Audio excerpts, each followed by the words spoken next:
Oh no, we're talking about ReZero Die. We're talking about a good show. Oh, I don't know what to do. I don't believe you.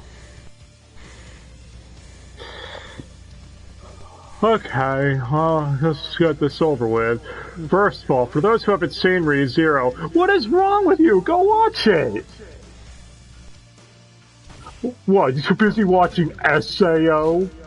Come on, go watch ReZero. No, they're too busy having taste. They're probably watching HX Eros. What? What? How does that even relate? At least SAO is an isekai. That is an isekai. It isekais your mind to thinking about better anime. Oh. Well, yeah. Should we rather we say conception? Don't. Okay. So yeah, if y'all haven't seen ReZero, go watch it. There's multiple versions. But first, I guess we'll answer this age-old question. So, for those who want to know which version to watch, just go watch the director's cut. If you've already watched season 1 already, then Not much point, really. Not much point. Some scenes are extended, but only if you're a hardcore ReZero fan that hasn't seen it in a while. Or if you haven't seen it in a while and want to rewatch it to get ready for the second half of season 2, so you could marathon season 2 all in one sitting, then sure. Or if you want to just be ready for the upcoming game coming out at the end of the month. But hey, I guess let's get into the game this. essentially take place at the first 6 episodes? 13. Well, you know what I mean. Yeah, it's after the first one. Oh, I guess fair enough. Okay, so let's get into this. ReZero starting life in another world, or just ReZero for short, or everyone's favorite part, Kara Hajimeru Isekai Seiketsu. Oh, thank God that one wasn't too bad. It's a light novel series written by Teppei Nagatsuki and illustrated by Shin Ishiro Otsuka. Okay, there we go. I made it. I did it. Though? Yes. Anyway, so far it has 21 light novels. It started back in 2012. 21 light novels, and we only have 2 seasons, guys. What? But you're acting like it took them like 5 years to make season 2 for reasons. Well, the anime is made by white fucks. You know, the same people behind other classics like Fred. Okay, we gotta find a good one. Cautious here. Damn it, Die, help me find a good white fox anime. I mean, at least the CGI is it shit like Fred? I mean, what? Okay, memes aside, ReZero is decent, and there are good white fox anime out there. Yeah, the original version aired in April to September of 2016, with a director's cut last year. And, hey, the dub was put out by Crunchyroll and Bang Zoom, with our best friends over at Funimation Land putting out the Blu-ray. Speaking of which... I'm sure that went well. Yep, it's Funimation, which means you all know what that means. It's time for everyone's favorite segment. What did they do wrong this time? Fucking up on Blu-rays like usual. Hi, Code Geass, how's it going? You could go more recent. Go with the Akira 4K remaster. You made another friend. Yeah, so the first volume of part of the ReZero Blu-rays, apparently the video quality was terrible, and they were asked to recall and order replacements, because it's Funimation, and that's what they do. In fact, ReZero Season 1 Part 2 was delayed several times until finally coming out the following year. I remember, because I remember being pissed about that, with how it kept getting delayed. Damn it, Funimation. Yeah. And how did you forget Steins Gate for real? Oh, well there you go. You got it. Speaking of things that ReZero was inspired by. Or fine, you want to talk? Oh, fine. You want to stick with isekais, one that will never get a season 2, unfortunately. There's lots of those. It's about part-timers. The Devil's a part-timer too? Yeah. White Fox, come on! But I bet they'll give Cautious Hero season 2 first. Yeah, probably. Okay. Well, yeah, so ReZero, let's get to the plot, I guess, real quick. Just a little opener. Follows Subaru, aka Pro Tycoon. It's one day walking out of a convenience store and he gets summoned to another world, as you do, I guess. Did he even get hit by Truck-kun? I don't think he did. No. Yeah, he was just summoned. We don't even elaborate how he gets summoned there until season 2. Well, either way, Subaru gets entangled in a situation with Amelia, who's silver-haired half-elf person. And, well, long story short, he dies alive. You might be wondering, how the hell would that work? Well, because he has the ability to return by death, where time rewinds a couple of days each time he dies. And that's kind of the gimmick of this series. Subaru himself is a bitch. Not even a couple of days. It's just a set point each time. Yeah, I just use that as an estimate. Which leads us to the return character for the first, like, 3 episodes. Apple Salesman. Yeah, Appa Salesman-kun, as we call him, because every time Subaru respawns after dying, it's like, hey, you just staring off into space? Yeah, why do they call apples Appas? I know there's... I'm gonna be honest, I know that's a different world thing, but that's just stupid. It could either be an Ellen thing, that I'm just doing it because an English script thing. It could be either any one of the above. Yeah, so obviously other stuff happens with political intrigue, and find out more about Amelia and her situation and other characters too. Especially when you get to the mansion that she's residing in, which is when the show really starts picking up. But yeah, if you haven't seen ReZero, then just back out now, because after this point we're obviously going to have to get into spoilers to talk about the dub cast, as well as well-handled English dub scenes. So, anyway, Dai, how about the animation with White Fox? Well, I already told you, it's not Arifreda. Oh, so it's automatically good. Damn it, Arifreda. I actually don't hate you either. Except for sometimes the painting shots of the carts and stuff riding by, and you can tell it's awkward CG. That's never gonna change in modern anime. But that's the fun part of anime. But all the action set pieces is all animated well. Well, at least we also have really good OST too, for the most part. And also the ending is done by Myth and Royd, and the second opening. And pretty sure some of the Season 2 stuff also. You may have heard of them if you watched any other isekai ever. Yeah, the meme isn't wrong. Anytime you need an artist for an isekai, get them. But alright, I guess it's time to get to the English dub since we have a lot of people to get through.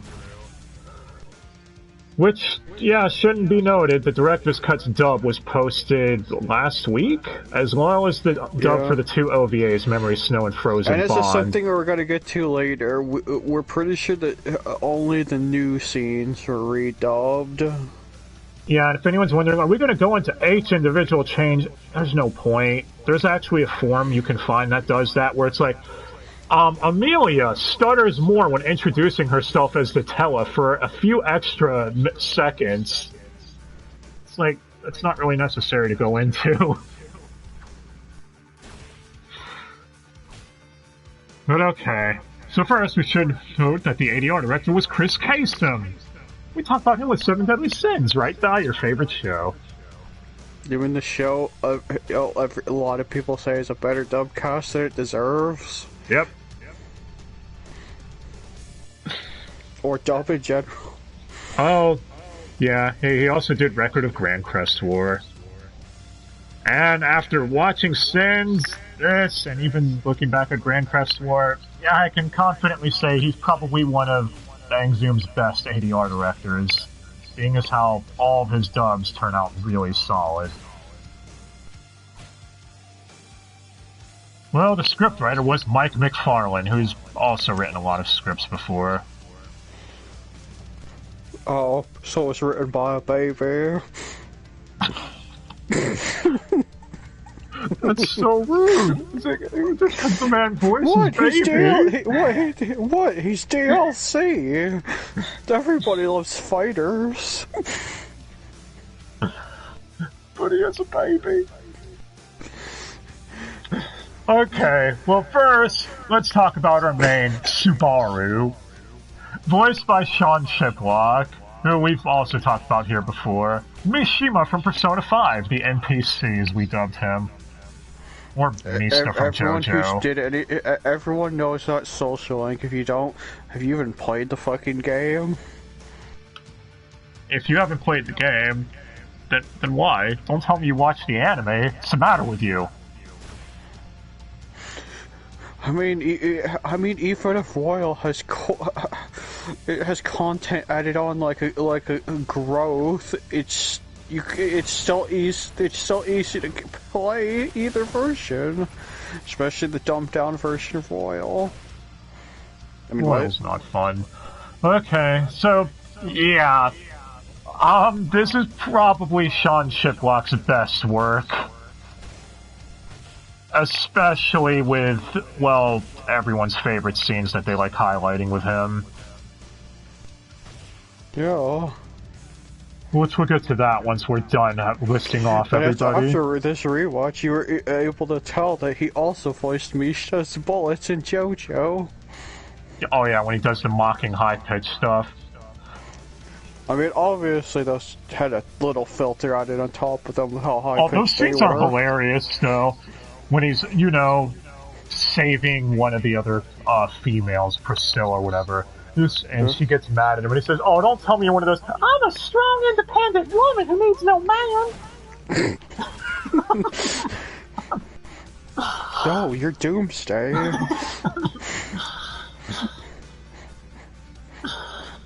But yeah, you could tell Sean Shiplock had a hell of a lot of fun with Subaru, and honestly, who wouldn't? He gets to die a lot, and scream a lot. And make dying noises, and make weird noises.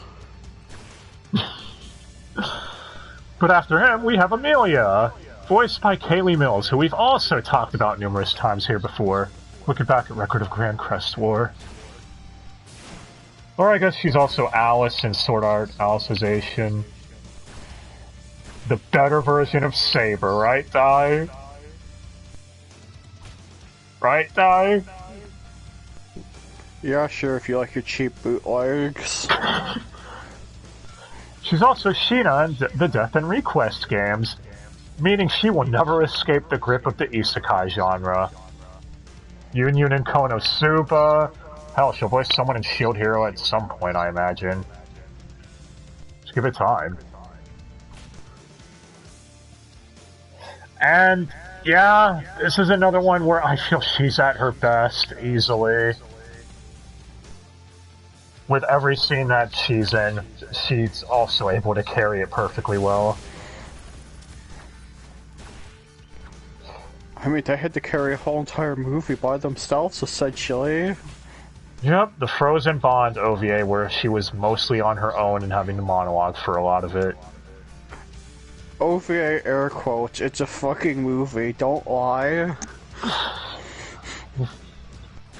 Well, After her, though, we got Rem, aka the one who, probably eats up 25% of the internet's full list of hentai.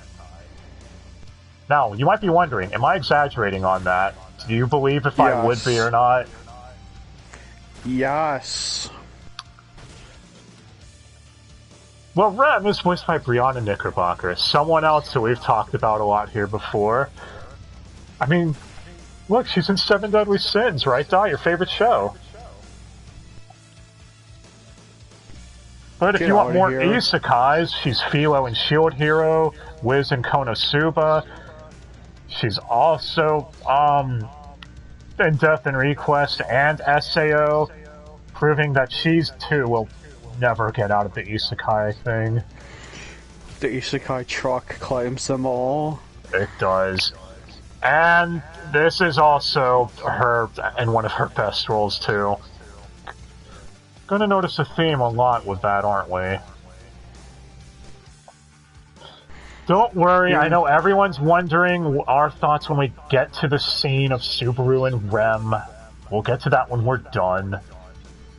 Because I know a lot of people are probably saying, why don't you talk about the rejection scene, assholes? After her, though... You're fucking lying. Yeah, Rem, go stand over there. After her, though, is Rom. Voiced by Bo Billingsley. Wait, Rom's voiced by a man, Di? Wrong one. Oh, right, I'm looking for Ram. Yeah, you see, there's Old Man Rom, and then there's Rom, Rem's sister, but it's really spelled Ram. Are we on the same page yet? I know exactly why you did it.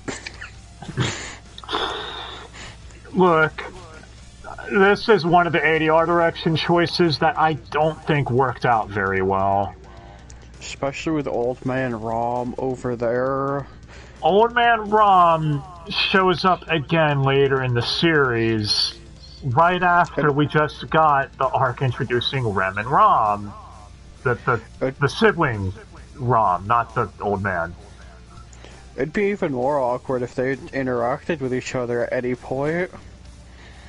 Yeah, again, they should have called her Ram like in the Neptunia franchise. I don't know why they didn't. Or change Old Man Rom to Rome. Yeah, it sounds like the location, but at least it'll make it less confusing. Anyway, the actual main character, Rom, or Ram, is Ryan Bartley, speaking of Death and Request. Yeah. She's my Toyota, as I like to call her, because it makes Di mad. And Death and Request, too. Or Pro Tycoon. But we've talked about her before as well, and if it's for my daughter, I'd even defeat a Demon Lord, where she's Latina, the main character of that as well. And she's also Ray in the Netflix dub of Avon Jellyfish.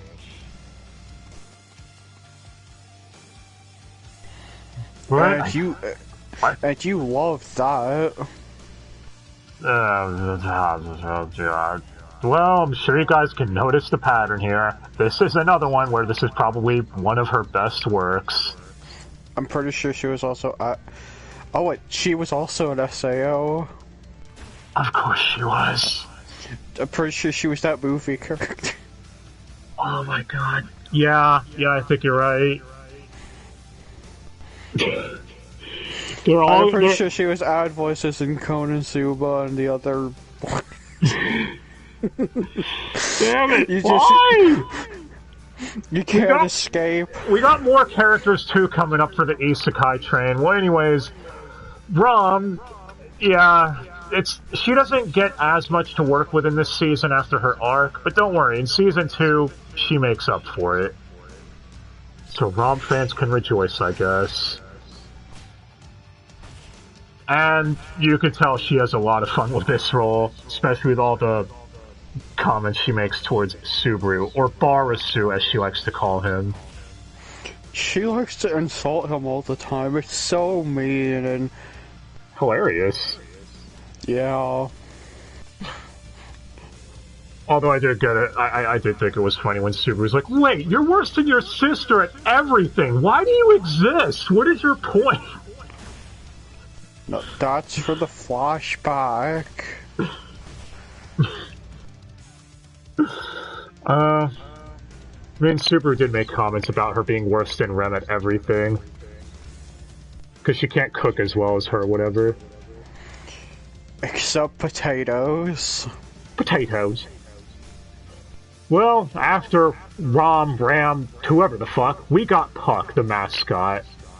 Voiced by Erica Mendez, and it will not be the last time she's on this cast list, being as how she's also Petra, and Mimi, one of the other cat lolly servants for another candidate thing. Yeah, she should go back to Amelia, explain the candidate thing. We might as well just do the cast list by thing.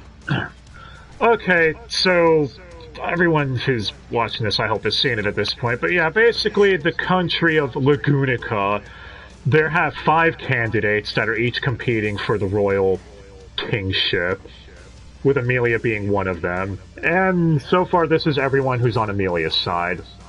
We'll organize it by factions, basically. But you forgot the most important character.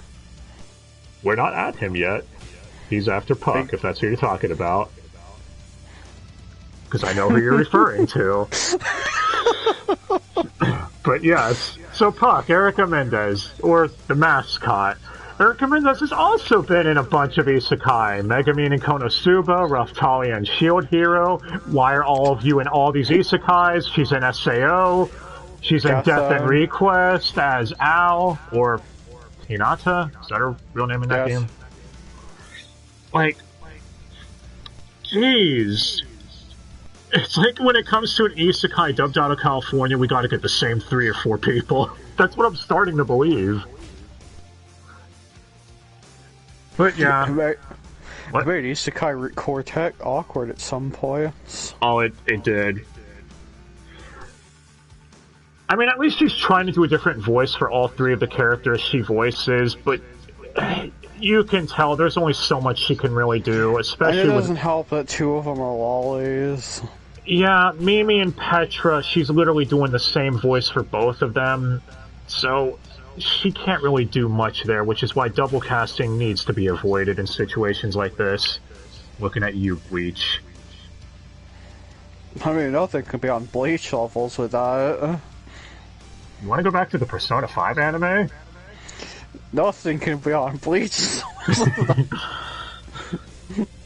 But hey, at least she does a good job voicing all 3 characters for what she's given. And Puck's comedic timing for his comedic skits is always on point and hilarious. And you can tell her delivery is great with that. And she knows how to sound super serious and intimidating with him when she needs to. For cereal. For cereal. But it's time for everyone's favorite character. Everyone who's seen this show knows who I'm talking about. It's time for Roswell. Or the master of the mansion that Amelia's staying at. And his clown face. Roswell is voiced by Ray Chase, and it is one of the roles I've never heard him do a voice like this before. I don't think we're ever going to hear that again. It is such a fucking voice, man.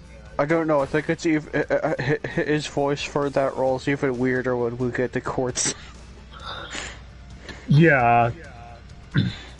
One of these times, I'm just gonna do a stream talking like this the whole time. I'm totally gonna do it, just mimicking his Roswell voice. Oh, and for those that need to know who Ray Chase is, he's Naka's from FF15. I don't think I need to say any more than that, really. Or have you not, like, watched most anime? He's in a lot of them, you know. He is. But yeah, none of them can do Roswell justice. Like, I have no idea what the direction was. I really want to know how they told him, you need to talk like this. Like, what was the meeting there? So, yes, this is obviously one of my favorite Ray Chase roles. It is amazing. And the last one from their household is Beatrice. Voiced by Kira Buckland. Speaking of Kira, voice actors that are in every isekai.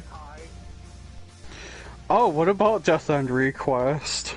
Yep, she's Lily in Death and Request. She's also in Shield Hero and Konosuba. And Maria from the Testament of Sister Nude. Wait, that's not an isekai. What is that doing here? I don't know. Maybe you got some of your rum hentai mixed up in there. That's not important. Anyway. Yeah, and I don't think I've heard her do a voice like this either. I mean, you could still tell it's her. It's just the way she's changing her voice to fit Beatrice.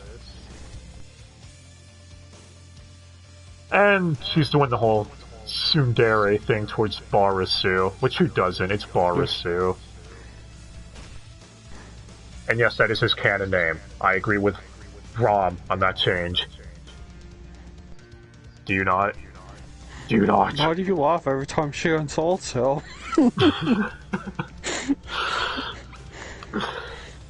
Well, yeah.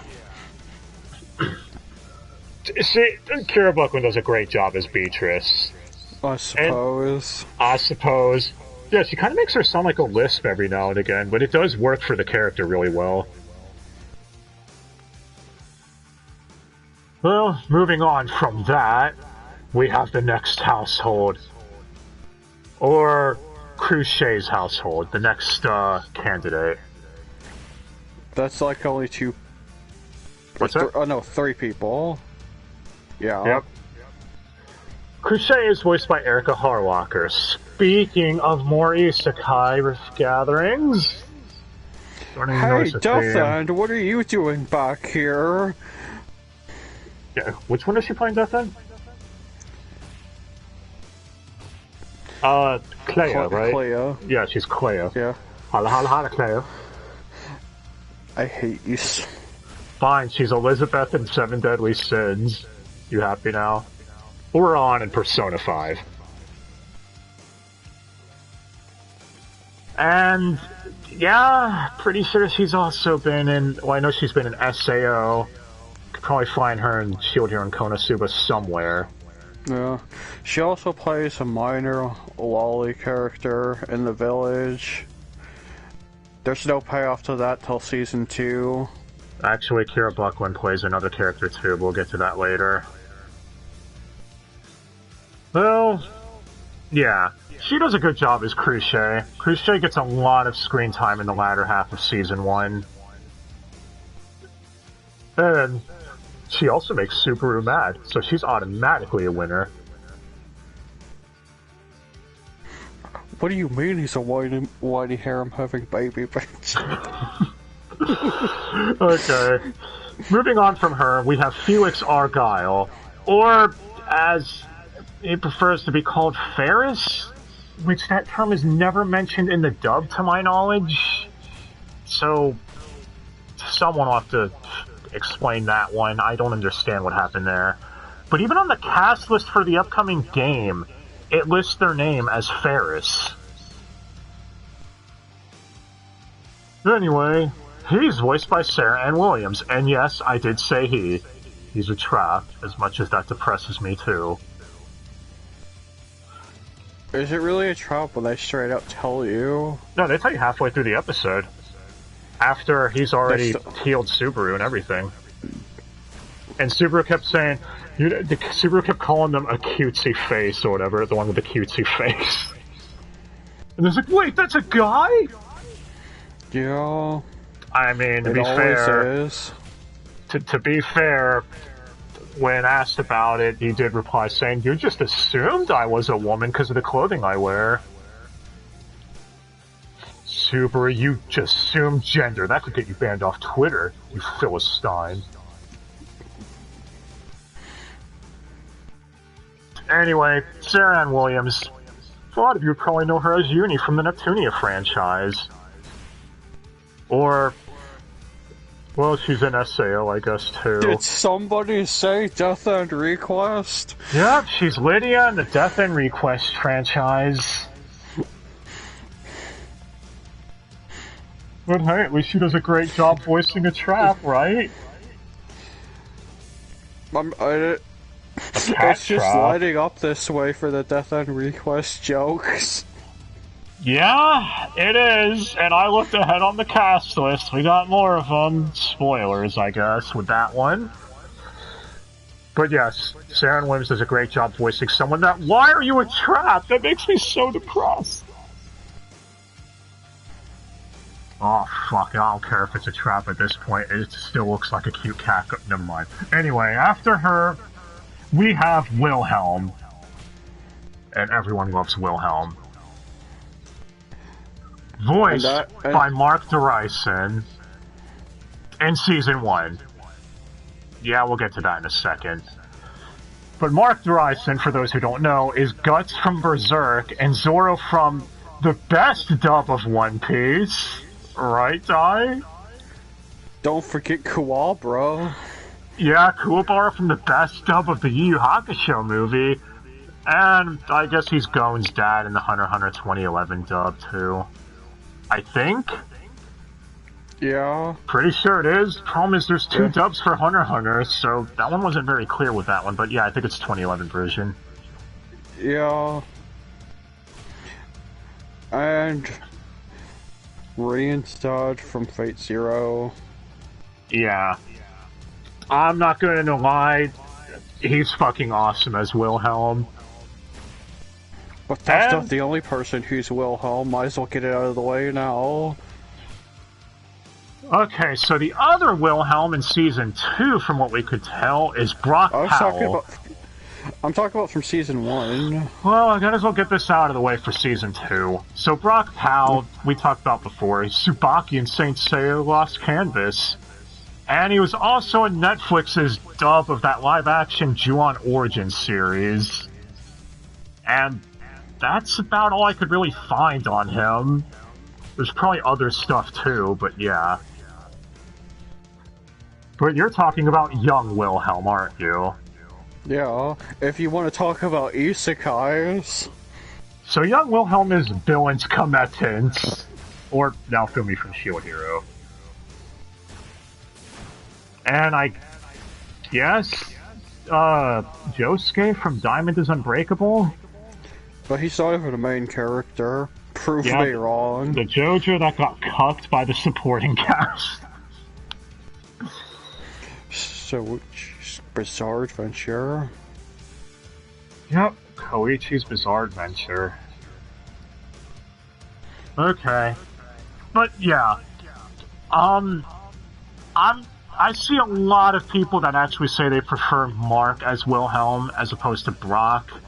And the thing is, though, is Brock's barely there as Wilhelm. Because how often is Wilhelm in Season 2 so far? Well, like the first I think episode? He was like in maybe like an episode. Yeah, so I don't think it's worth getting bent out of shape for. I do agree, but that I do prefer Mark, but that's because I'm also a Berserk Mark fan. No pun intended. So. What a story, Mark. What a story, Mark. No. I'm not gonna lie, when he was going after the white whale shouting at it, I was half expecting him to yell Griffith on top of his lungs. Seriously, you all need to see Berserk, it's fucking awesome. Berserk 2016? Not that Berserk, you fuck!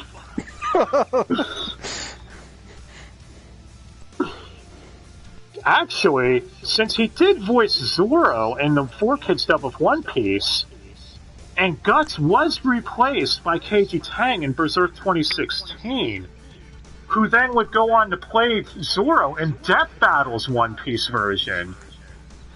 I've cracked the code. They're the same person. But that's just a theorizing. An animu theorizing. I mean, hey, if you want to say the 4Kids dub of One Piece, he technically could have yelled Griffith because of Usopp.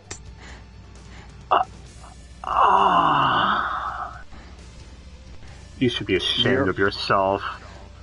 For people who don't get that joke, just be glad you don't. Oh, anyone in the Sonic community gets that joke. Well, anyway, yeah, Wilhelm is fucking awesome. Mark Horizon's a great voice actor, and I hope he gets put back in as Wilhelm. I hope it was just some sort of scheduling thing. Scheduling thing, union thing. You could be up to anything. Well, we'll find out when the game comes out, actually, because he should be in it. Yeah. Depending how the game does it. Okay, well next we get to move on to the next household. The Priscilla household. Oh, household of 2 people. Yep. So first we have Priscilla, voiced by Faye Mata. Go ahead. Did somebody say Death and Request? Yep, she's Silica in Death and Request. She's also bitch or whore in Rising of the Shield Hero. What? I ain't calling that bitch by her name. She don't deserve it. Well, that is her name. What are you talking about? But yeah. Or she's a Stofo in Fate Apocrypha. Or Fate Apollo, according to my autocorrect. Yeah, that checks out. That is the best trap. Fight me. Anyway, Priscilla is... well, how to put it? She's basically playing another version of the character she voices in Grand Blue Fantasy. The fuck was that character's name? I can't remember now. Do you want to blank? You know who it is, right? Because how long it's been since we played or watched Grand Blue Fantasy. Yeah. We need to go back to that. Game's awesome. Yes. Or... Metria or something.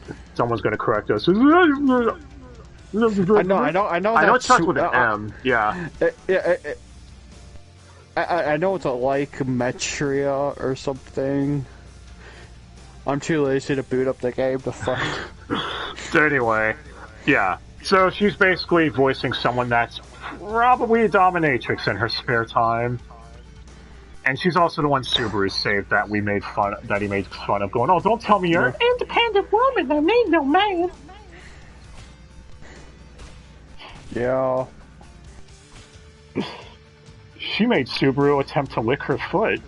Or shoe. No. What? Wait, was it? It was actually foot. Yeah. Damn, Subaru, you're into some kinky shit. Yeah, like getting kicked across the room. Well, by a naked foot. A naked as opposed to a clothed foot. My foot's wearing this shirt. No, well, what would you call socks? God, get a clue. Anyway, yeah, she does a great job voicing Priscilla. Priscilla's another one that isn't there that often, though. She's there for a couple of episodes and then kind of fucks off after kicking Subaru. Just like her knight, Alderbaran, voiced by Keith Silverstein. Who you may know him for being himself, because he is also everywhere. Yeah. We talked about... he's Shido in Persona 5, Hunk in Resident Evil. How we just talked about him in Bleach. He's Mabushi, the Bounce arc. If you want to know more on that, go watch the Bounce stuff. Shameless plugins. What? Plugins stopped working. That's how you say plugin, man. It's the cool way to say it. Or the cringe way, I guess. Anyway, we also want to nickname this guy Hulk Hogan because he keeps calling Subaru brother and ends every sentence with the word brother. Tell me I'm wrong. He's Hulk Hogan. He also allegedly has a bunch of scars and shit on his face because she did something to him, so he's always wearing this helmet and has the typical helmet filter. Holy shit, what did she do? I want to know. Well, I guess we'll find out. Maybe we'll find out when it comes back. Season 3 at best, at the rate we're going. Yeah. But yeah, he does a good job with what he's given. He's another one that's not there that often, but you could tell he's a nice guy. Honestly, out of all the knights, he's probably one of the nicest. Being as how when Subaru was confused and didn't understand something, they're like, oh, just ignore him. He would either try explaining it or act ignorant too, so they would explain it for Subaru. But, yeah. Moving on, we have the next house, which this one has a decent amount of members. Yeah. It has so many that it even has red shirts. So first, we have Anastasia, voiced by Cassandra Lee Morris, or Morgana from Persona 5, the Taiga from Toradora. Or, hi, Leafa from Sword Art Online. Glad to know we got more isekais back again. We're never breaking this isekai thing, are we? No. But she's obsessed with money. And shut the fuck up and give me your money. No, sounds about right. I mean, hey, she's not wrong about Subaru being an idiot when it comes to negotiating. You could tell she had fun with this role too. Like, you could tell a lot of these voice actors just went all in and had a lot of fun voicing these characters. Mm-hmm. Speaking of silliness and fun, we're gonna have fun talking about this next one. Oh, we are? Yep, we have Julius, her knight, voiced by Chris, please let me break my NDA, Neosi. Which is what we were getting at the beginning, with how we were pretty sure this was all reused. Yeah, because Chris Neosi has already been replaced by Alejandro Saab in Season 2. And you could say maybe it was scheduling with Wilhelm. I don't think it was, because they're even using Alejandro in the game. Because he already was already replaced by, well, the exact same person in Death and Request. Yep. They both are double Death and Request. We crossed both games with two different people. Yeah, they're both Arata in the Death and Request games. But yeah, with the fact that they're using the Suave Man, as I call him, and the ReZero upcoming game, leads me to believe that this change is most definitely permanent. I could be wrong, and we could get Chris Neosi back in the second half, which, in a way, I hope we do, because it would be really silly. And he loves silly things. You know what sucks is Chris Neosi's Reagan in Mob, and it's going to suck to see that one get replaced, because I think that's him at his best as Reagan. But yeah, honestly, he does a great job as Julius. Damn it, Chris Neosi, why'd you have to break your NDA? Fucking idiot. Breaking your NDA with Nintendo, a big mistake. Get eaten by the alligator. He's a good voice actor, too! Like, come on. Like, I will admit, I don't know if it was an honest, genuine mistake, so that could be the case, because I know how stupid NDAs can be. I think we all have heard the stories of how dumb some of that shit is. Like how at the Saint Seiya dub, none of the voice actors were allowed to speak about it, even though it was obviously the same cast from that shitty reboot Netflix did. But yes. Yeah, both of them do alright as Julius. It's just with Alejandro's performance, we haven't heard it very much, because what is he in one episode? We heard him like say one line of dialogue. So the true test, I guess, will be with the game coming up. But yeah, of course this could also be the director's cut was dubbed over a year ago when it first aired, because Chris Neosi was still Julius in Isekai Quartet Season 2. Yeah. So who the hell knows? It was either recorded that long ago, they only redid the new scenes and left the old ones as is, or yes. Well, Julius is kind of a dick. So, at least we know that much about him. Didn't you hear him? His name is Jules. Yeah, his mercenary name. Damn it, man. Okay, and now for the last house. Oh wait, no, we still have a couple people left here. So, first, we have Mimi, voiced by Erica Mendes, we already discussed, because of course. Dark Cat Lolly. Next, we have the two cat Shotas. The first one is Julianne Taylor, which is funny, because we just talked about her with Bleach, how she... Actually, that's the second one. Well, that's the first one listed on the cast list, so that's the one we're going with first.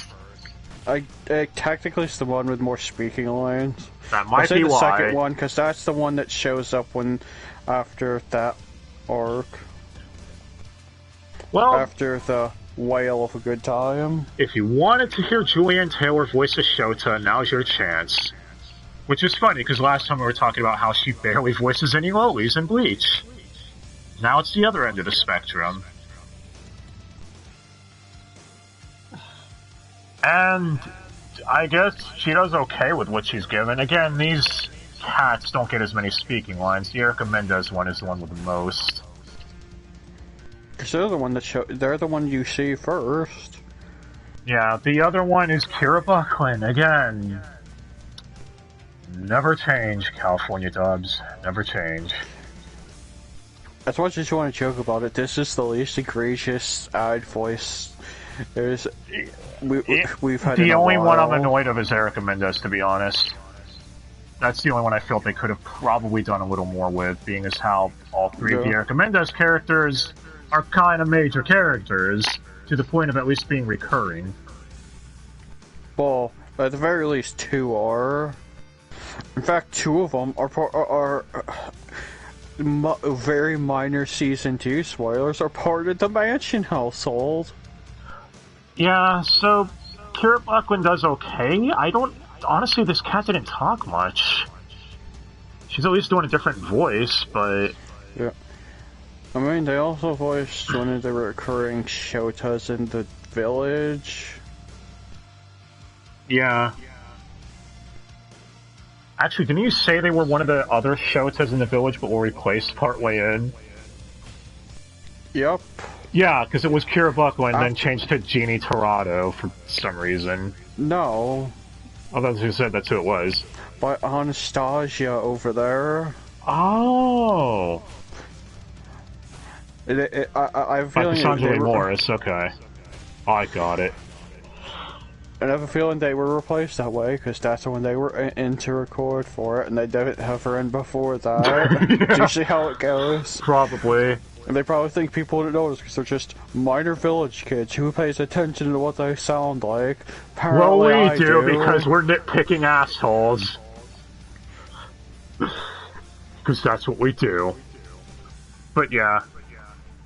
So, the cats are fine, I guess. They did alright voicing them.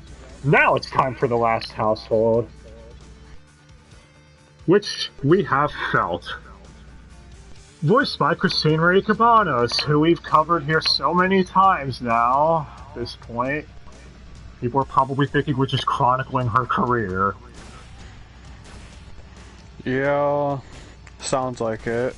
I mean, hey, she's Best Girl Chica in Backstreet Girls.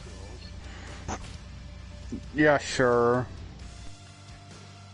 Fine. She's Ono in High School Girl. You're gonna use the role where she literally doesn't say anything? Okay, Marie Rose in Dead or Alive. She's also in Levius, where... Actually, I don't think she talked much in that one either, did she?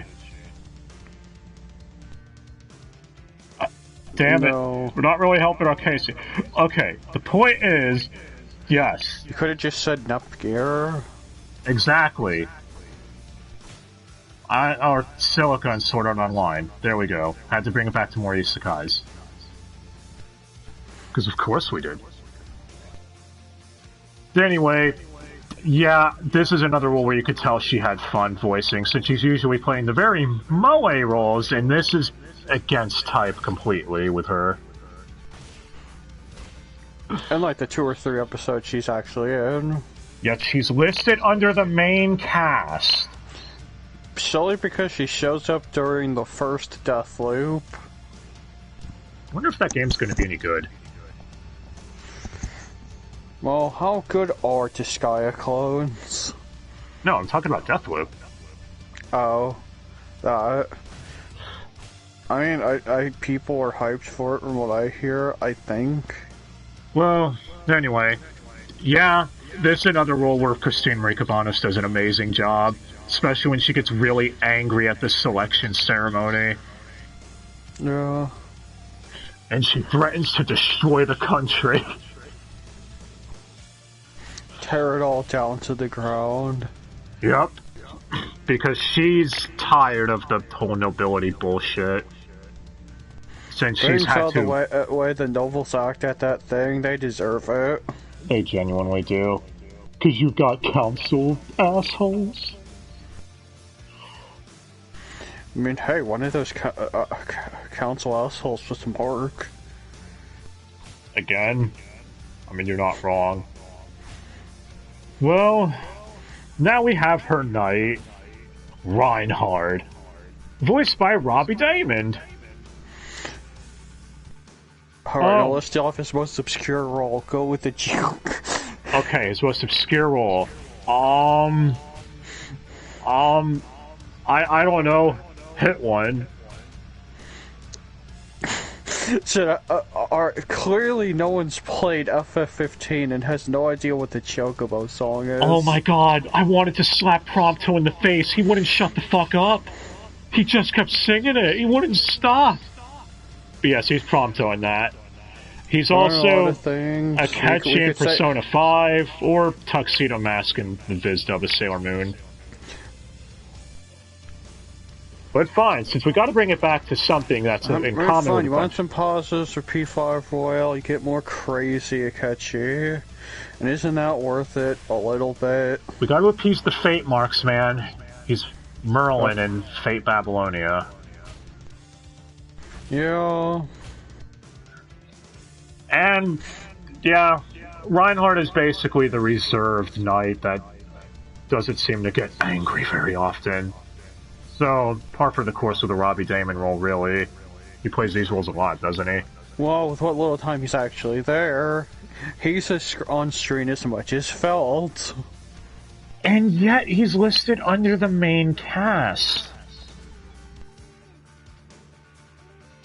Damn it, cast lists. We're probably going to get more of him in the future, I imagine, because it does seem like it's setting up something really big with Felt and Reinhardt. Yeah. But we'd have to get past the Sanctuary arc first. Saint Seiya? No. Oh.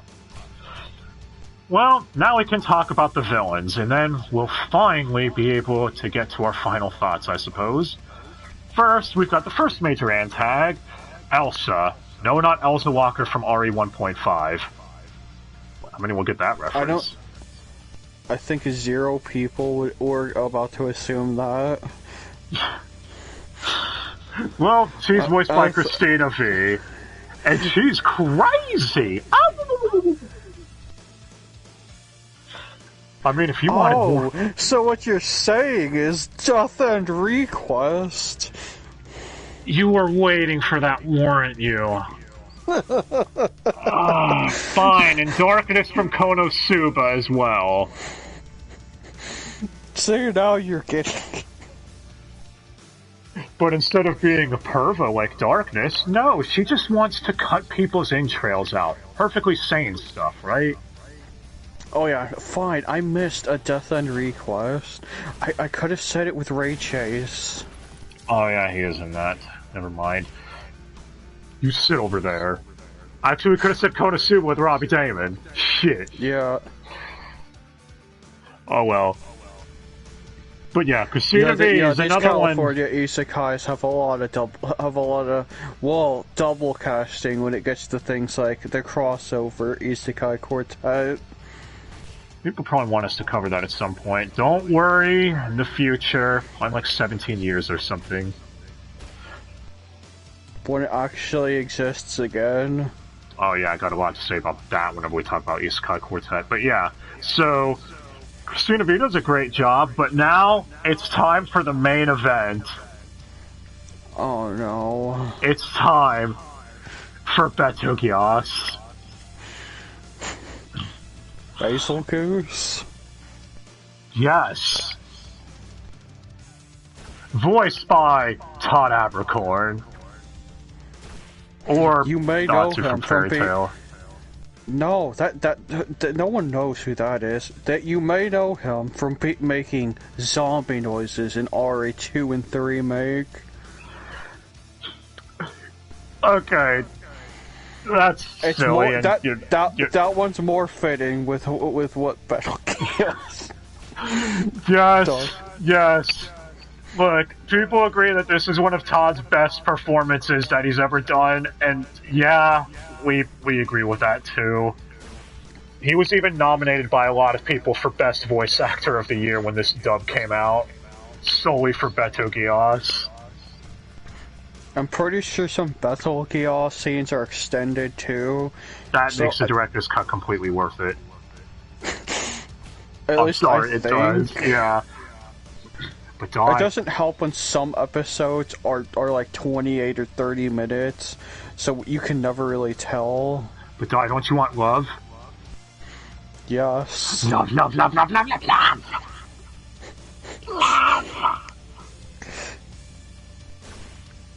Just way over the top. And that's his whole character. Oh, and for those of you out there that might want more Beto Gios action with Todd Abercorn, go watch Isekai Quartet. You won't be disappointed. But, yeah. Like, every scene Todd is in, holy shit, he fucking carries it. The only problem is Beto Gios isn't in that many episodes. Yeah. And then there's scenes later on where Sean has to imitate that performance. Yeah, as do Todd's subordinates, or the Fingers, as they're called. Which I think we only heard like 4 of them. Yeah, Patrick Seitz, Kyle Hebert, Julian Taylor, because of course, and Allegra Clark, randomly enough. Which I don't think she voiced anyone else in this dub. Oh, so what you're saying is Death and Request. Damn it, I shouldn't have said anything. Yeah, and Konosuba. But, yeah, everyone who gets to voice in the cult that Todd's a part of does an amazing job, and you can tell they just go ham on the mic about love. And that's literally what they did. Sexual love. Oh yeah, Todd. I love all kinds of love. I love personal love. I love sexual love. I love all love.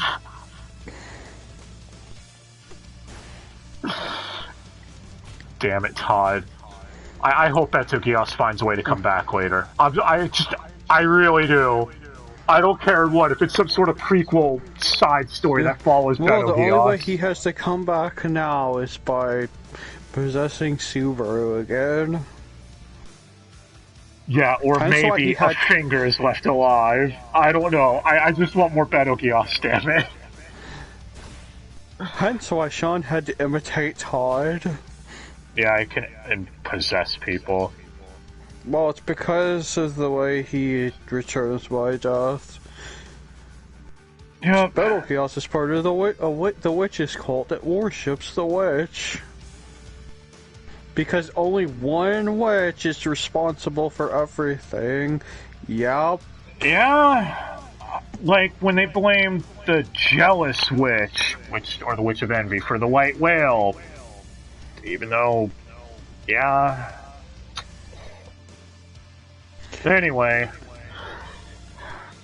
No, you see the one that's responsible from the Witch of Gluttony is the rabbits. What? But they also say the white whale too. Remember, she had 3 beasts of calamity. Yeah.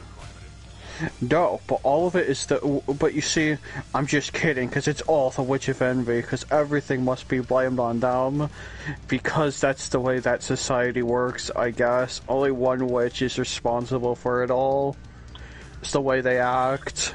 Yep. Anyway, well, I guess it's finally time to talk about the Subaru and Rem scene, or as what most people would probably say if they see it in dub, one of the best dubbed scenes you'll probably see in an English dub, period. Because it's a scene that has to be carried entirely by the voice acting, and I guess the music. Yep, and yeah, this is easily the best that Sean Shiplock and Brianna have ever sounded. Hands down. In fact, going into this, I was thinking of giving this a B+, but due to the dub alone, it's probably bumped up to an A- for me. The dub is actually that damn good with everyone involved. Oh, and for those out there that are like, well, what do you think of Rem getting rejected by Subaru?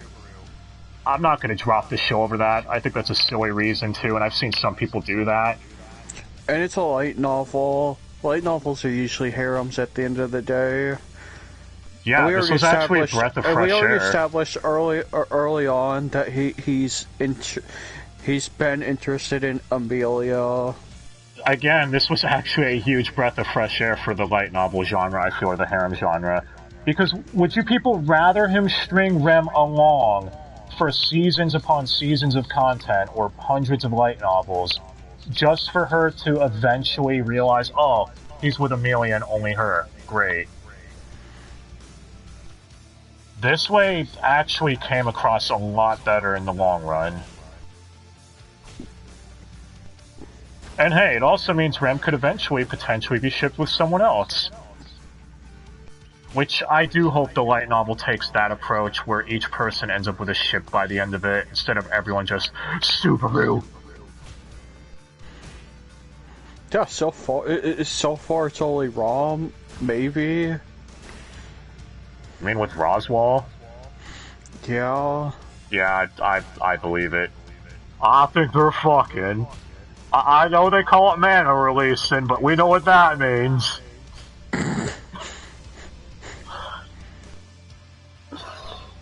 But yeah, so at the end of the day, I'd say watch the ReZero dub. It's fucking great. Don't want to go into any more detail on things, but we'd be here all day. If you don't watch it, it's all the Witch of Envy's fault. I agree with that. But hey, if you've already seen Director's Cut, well, or the OG Season 1, whatever, go watch the OVAs then. They're both up there now in dubs, so we have everything ReZero dubbed with that Break Time spin-off, which at this rate I'm expecting to come out soon. Come out sooner than Isekai Quartet. Damn it, Funimation, why do you suck at getting dubs out now? And before anyone says, well, you know, there's everything going on, yeah, but if Sentai and everyone in California can get their shit together... Anyway. Oh, yeah. And hey, if you've already seen ReZero and are looking for stuff similar, there's always Steins Gate. Or, I guess, the When They Cry franchise. And if anyone's gonna say, what similarities could they possibly have with that? Well, I mean, the household has sibling maids, there's a character that uses magic named Beatrice that just so happens to be a blonde in Umineko. I don't know, just saying. You have a main character that also dies a lot and has to use his knowledge when he returns to try fixing the solution, etc. Or finding the solution. Pretty easy to see his biggest inspirations. Or if you want a less serious isekai, watch Konosuba. That too. The tractor truck of isekais. Oh. Yeah, speaking of When They Cry, if anyone's like, oh, Umineko, don't watch the fucking anime. The Umineko anime is garbage. Stay away from that shit. But alright. Whichever version of ReZero you decide to watch, so if any, you'll have fun with it. Like we suggested, the director's cut is probably the best version to watch now and makes the OG version kinda pointless. But sadly, that's the only version on physical media right now. So if you want to own it on Blu-ray, that's all you can do. And maybe the Funimation issue should be fixed by now with the first Blu-ray, I hope?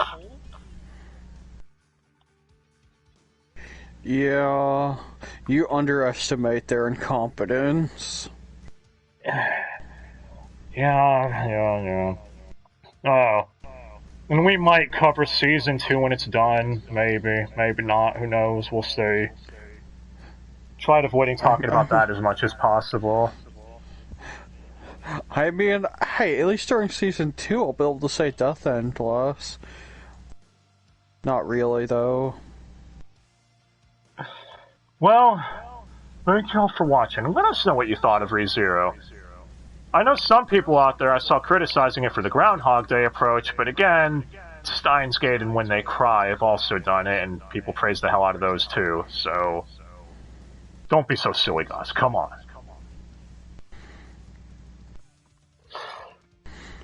But alright. And with how many shitty isekais we get, just fucking watch it. It's about time we got a really good one. Well, I say that, there's actually is a decent amount of good isekai coming out. The problem is that it's oversaturated with a lot of shit ones. Like, for every 5 great isekai, there's 25 shit ones. That tends to be the case. For every amazing isekai, there's a conception. Anyway, thanks for watching, everyone, and hope you all have a great day. And don't think you're like Subaru. You cannot return by death. I've tried. Wait a minute. No, I haven't. How am I still here if that's the... Wait, am I a ghost die? No. You woke up in the mirror. This is a weird mirror world? I knew it. We've all been isekai'd. No, it was bound to happen. We'll be back with more bounce stuff, I guess, next time on Dubster Dive. And we all know Amelia's best girl, right, Di? No, that's quite a story you got there.